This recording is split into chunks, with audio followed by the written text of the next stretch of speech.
Bueno, la idea era reflexionar en torno a la noción del muro en nuestra sociedad o el significado de lo que el muro es en la sociedad, sobre todo a luces de estar a 30 años de la caída del muro de Berlín y en el contexto, digamos, agitado en torno a la discusión del muro a partir de las propuestas de la administración Trump, ¿no?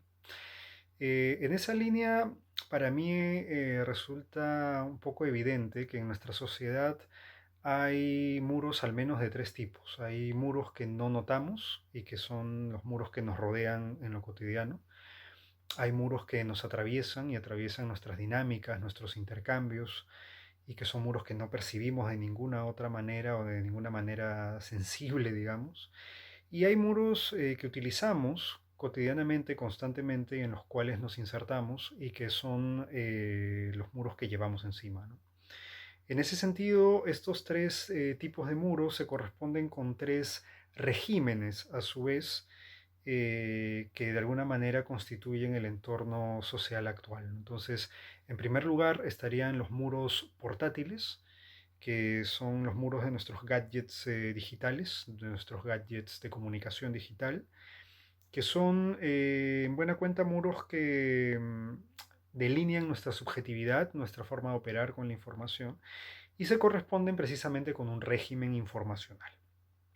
El segundo tipo de muros es el que corresponde a los muros transparentados, que los llamo así porque son los muros que se han vuelto transparentes para nosotros, muros que son tan cotidianos que se nos hacen imperceptibles y también se nos hace imperceptible la noción de muro que instauran. Son muros que están físicamente en el espacio, son muros que ocupan un lugar y que de alguna manera, sea vía las prácticas sociales o vía, digamos, prácticas oficiales, se han institucionalizado y por eso creo que corresponden a un régimen institucional, o así lo he llamado al menos.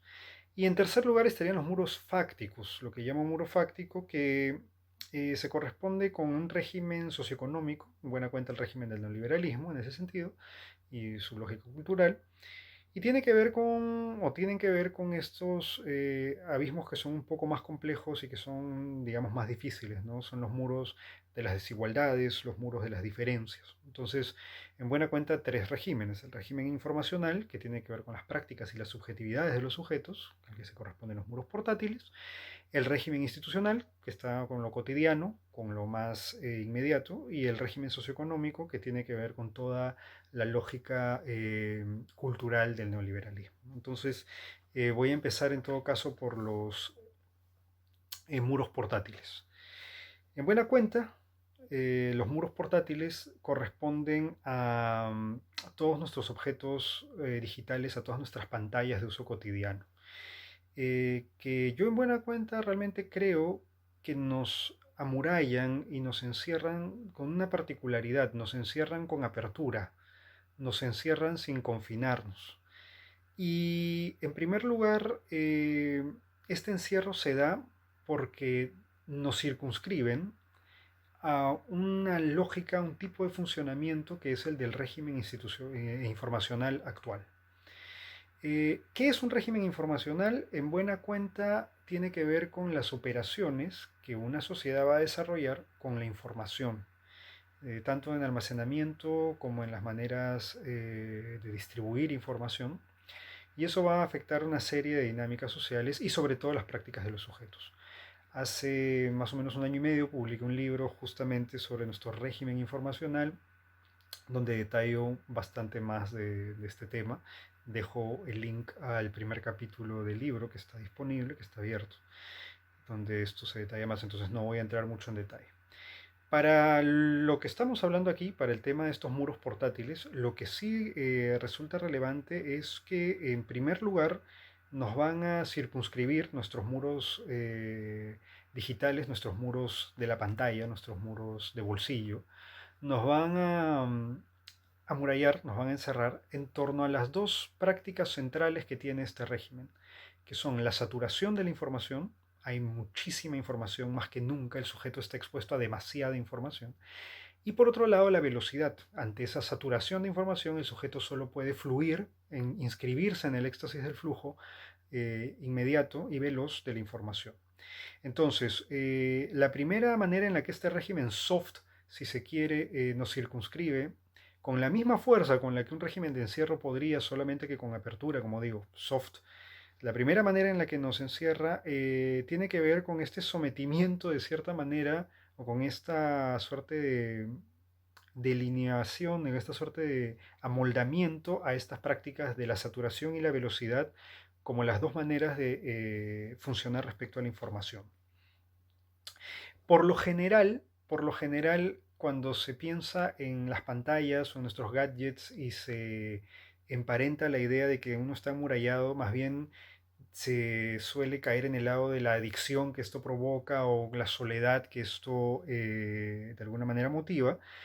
Pero a mí me gustaría, y es lo que he hecho en el texto, un poco pensar en qué hay en las lógicas que están detrás de esos aislamientos, digamos, ¿no? En primer lugar, me gusta una figura de Jean Baudrillard, que junto a Paul Virilio probablemente son los dos filósofos que más nos permiten entender este régimen informacional, esta saturación, esta velocidad. Bueno, Jean Baudrillard tiene esta idea de que en realidad las pantallas son como espejos, pero a diferencia del espejo que refleja nuestra imagen, el espejo del agua de Narciso, por decirlo así, son espejos que reflejan nuestros procesos mentales y que nos extasían porque nos reflejan cómo funcionan estos procesos, cómo movemos, cómo linkeamos, cómo cortamos, cómo pegamos, cómo navegamos. Entonces, creo que en ese sentido la pantalla es como un muro espejo en el cual el sujeto está extasiado con sus propios procesos mentales, ya no con su imagen, y que un poco está amurallado en esa suerte de éxtasis de la saturación y la velocidad, ¿no? Esto es el correlato, curiosamente, de otra figura del muro que, así como está el muro espejo, está esta que es para mí el muro ventana, y es que la propia lógica de los gadgets digitales suele hacer que se les entiendan como una ventana abierta justamente a la información, al acceso, en fin, algo que suele tener este tinte que siempre se percibe como democrático. Cuando en realidad esta ventana abierta lo que hace en buena cuenta es someternos a demasiado acceso, o sea, por esa ventana abierta se cuela demasiado acceso, un exceso de acceso para el sujeto, que termina inmovilizado, que termina inoperante frente a tanta información, ¿no? Se conecta, digamos, tanto que termina desconectado, ¿no? Se desconecta por exceso de conexión, se desconecta por hiperconexión el sujeto, ¿no? Entonces, termina entre estas dos figuras, la del muro espejo, con el que está en este éxtasis constante de sus propios procesos, y el muro ventana que tiene que ver con esta apertura que somete a demasiada información que desconecta por hiperconexión. Entonces, esta primera manera en que los muros portátiles nos encierran son en estos, digamos, encerrarnos como sujetos, sea por el muro ventana o sea por el muro espejo. Pero hay otra manera en la que los muros portátiles nos encierran y tienen que ver con las murallas que generan con respecto a la experiencia propia en el mundo. Entonces no es solamente un tema del sujeto frente a la información o frente a sus procesos, sino también del sujeto frente a su experiencia en el mundo. ¿En qué sentido? Yo creo que los gadgets, en buena cuenta, al virtualizar nuestra experiencia en el mundo, nos generan una distancia respecto a esto.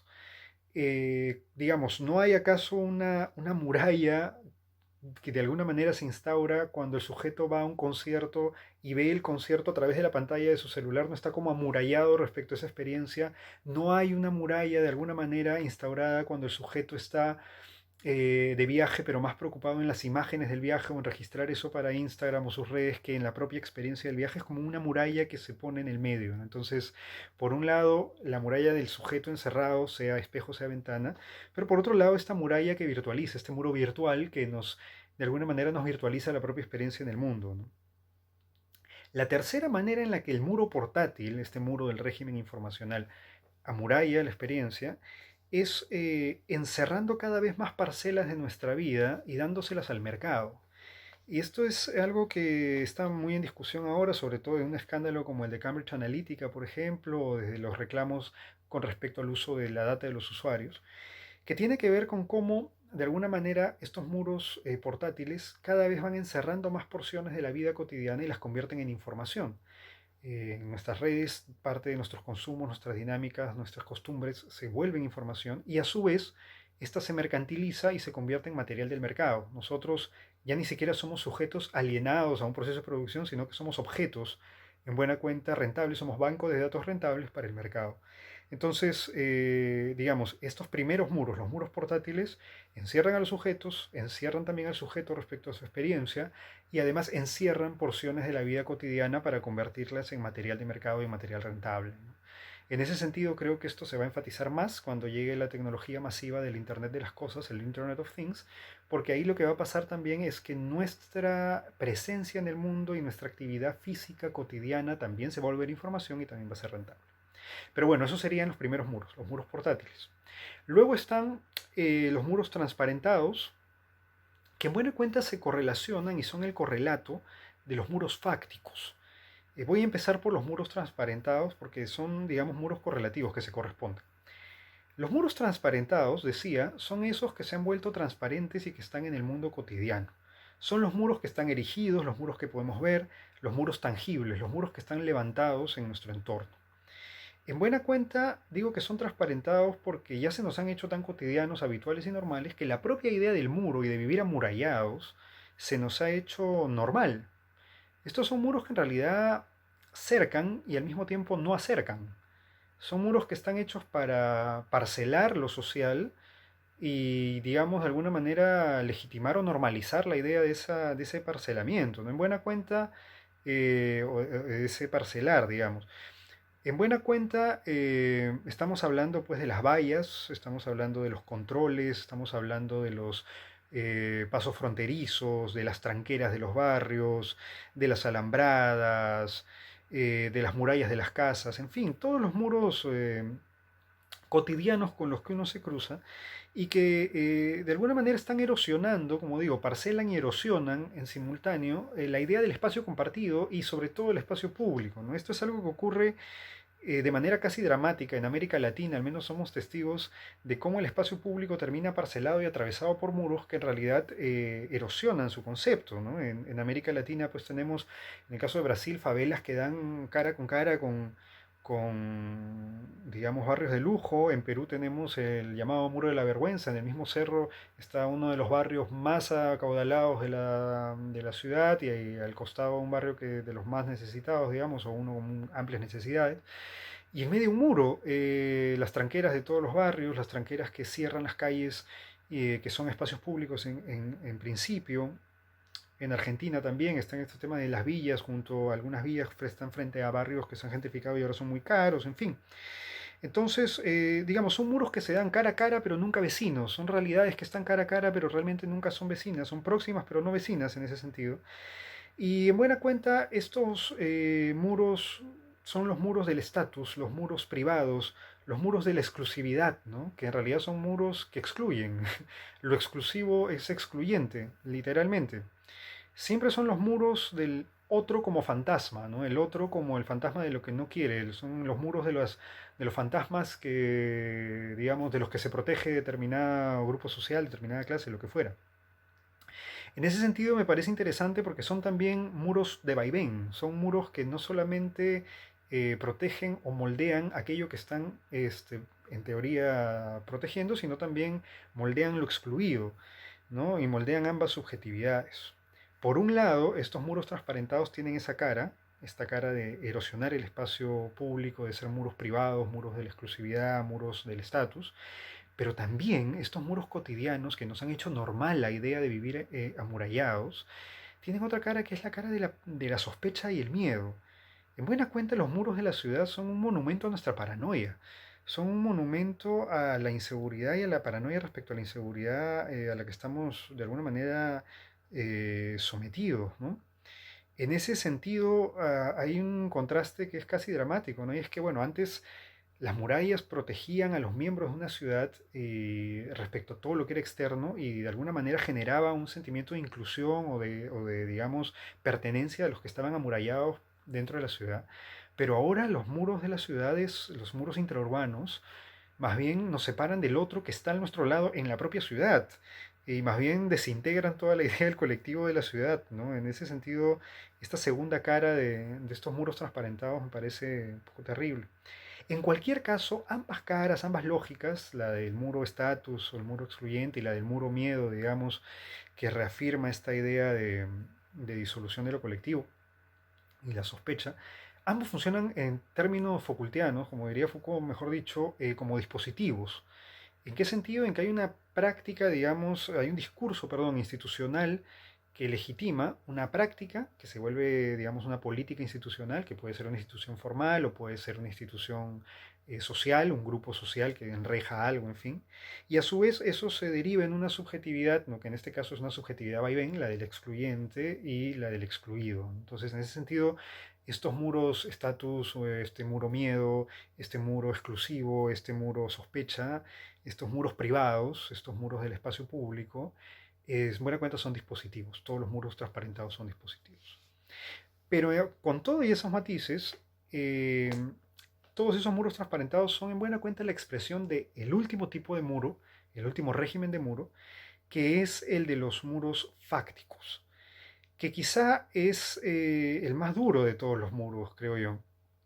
Mientras los muros anteriores, los muros transparentados, eran los que se hacían invisibles en la vida cotidiana porque estamos muy adaptados a ellos, porque los hemos visto siempre, porque se han vuelto parte del paisaje urbano, si se quiere, o parte del paisaje social, los muros fácticos en realidad se perciben allí donde no se ven, o en todo caso no se perciben con los sentidos, sino que se perciben socialmente.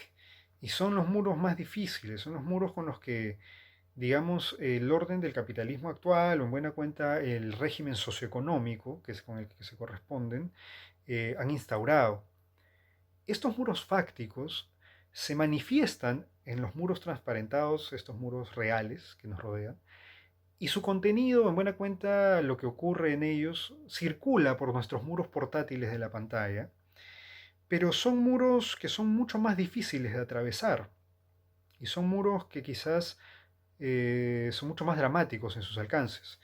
Me refiero al muro desigualdad, me refiero al muro movilidad social que no se alcanza, me refiero al muro discriminación, al muro racismo, me refiero al muro del progreso siempre prometido y nunca alcanzado, ¿no?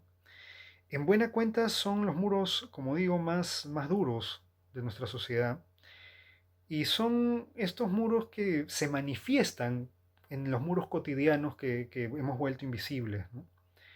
Por ejemplo, en la migración del migrante, valga la redundancia, al que pasa este paso fronterizo, el que salta la alambrada, está pasando el muro fáctico que es mucho más duro que ese muro invisible. El muro invisible es esa reja, el muro invisible es esa valla, el muro invisible es ese control, pero en la frontera hay un muro mucho más profundo que es el muro de la esperanza, el muro del subdesarrollo que se deja, el muro de la pobreza del que se busca escapar, el muro del anhelo, el muro de las diferencias, que es mucho más duro, como digo, es un muro bastante más difícil de franquear. Es quizás, digamos, el muro más profundo en ese salto y el muro que realmente se está buscando pasar.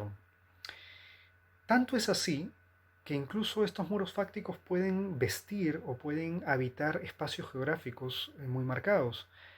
El muro desierto de Sonora al norte de México, el muro mar Mediterráneo para los que buscan llegar a Europa, el muro Canal de la Mancha para los migrantes que esperan en Calais cruzar al Reino Unido, el mismo muro del río Arauca para quienes buscan la migración desde Venezuela. Estamos hablando de muros que como el río Bravo, al norte de México también, o el río Grande, se cobran vidas al año porque justamente son los muros fácticos que los habitan, son los que se cobran estas vidas, que impulsan a la gente a intentar cruzarlos.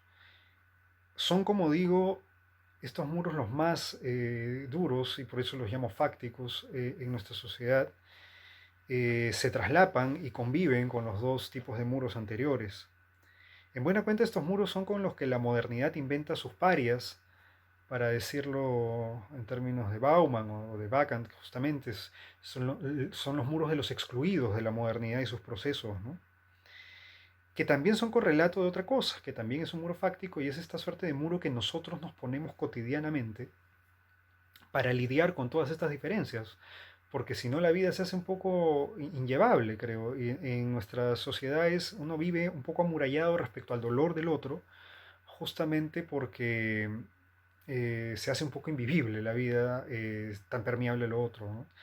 Y por eso es que son muros que también atentan, por ejemplo, contra la empatía misma con respecto al dolor en los otros, a los otros, que es un tema sobre el que he escrito hace poco, en realidad quizá un video al respecto. Pero en buena cuenta el muro supervivencia es el muro egoísmo, el muro de centrarnos en nuestras vidas para lidiar con un poco con el dolor, con muros que, como digo, en tanto fácticos son los más difíciles, los más duros, los muros que nos entregan postales horribles como las de un niño sirio ahogado en las costas de Turquía, como la de una niña de menos de 2 años junto a su padre ahogados en el río Bravo. En realidad son esos muros los más dolorosos en nuestra sociedad, ¿no? Entonces, bueno, de lo que se trata un poco el texto, o en lo que buscaba el texto era soltar estas ideas en buena cuenta, y reflexionar un poco cómo es que 30 años después de la caída del muro de Berlín en realidad se han levantado o se han consolidado otros regímenes de muros que son más sutiles y quizás más sin misericordias que los muros anteriores, o los regímenes de muros de concreto. Aquí he planteado tres, pero probablemente hayan muchos más regímenes de muros. Si se les ocurre alguno, coméntenlo, yo estaré feliz de leerlo. En todo caso, yo creo que la labor, como entonces y como siempre, la labor hoy sigue siendo tratar de perforar los muros, desmantelar los muros, horadar los muros, y no solamente los muros que ya existen, sino también buscar desmantelar la lógica del amurallamiento, si se quiere, de nuestra sociedad en cualquier instancia y en cualquier circunstancia. Creo que ahí hay una tarea inmensa, creo que es por donde se debería buscar, digamos, alguna salida. Bueno, eso es simplemente lo que quería decir. El texto sobre muros está en un link que voy a colocar aquí abajo. Espero que esté ya en español y en inglés también. Se ha hecho una traducción al inglés. Le agradezco a Alejandro Engelhardt que hizo la traducción. En todo caso, pueden descargar el texto y bueno, gracias.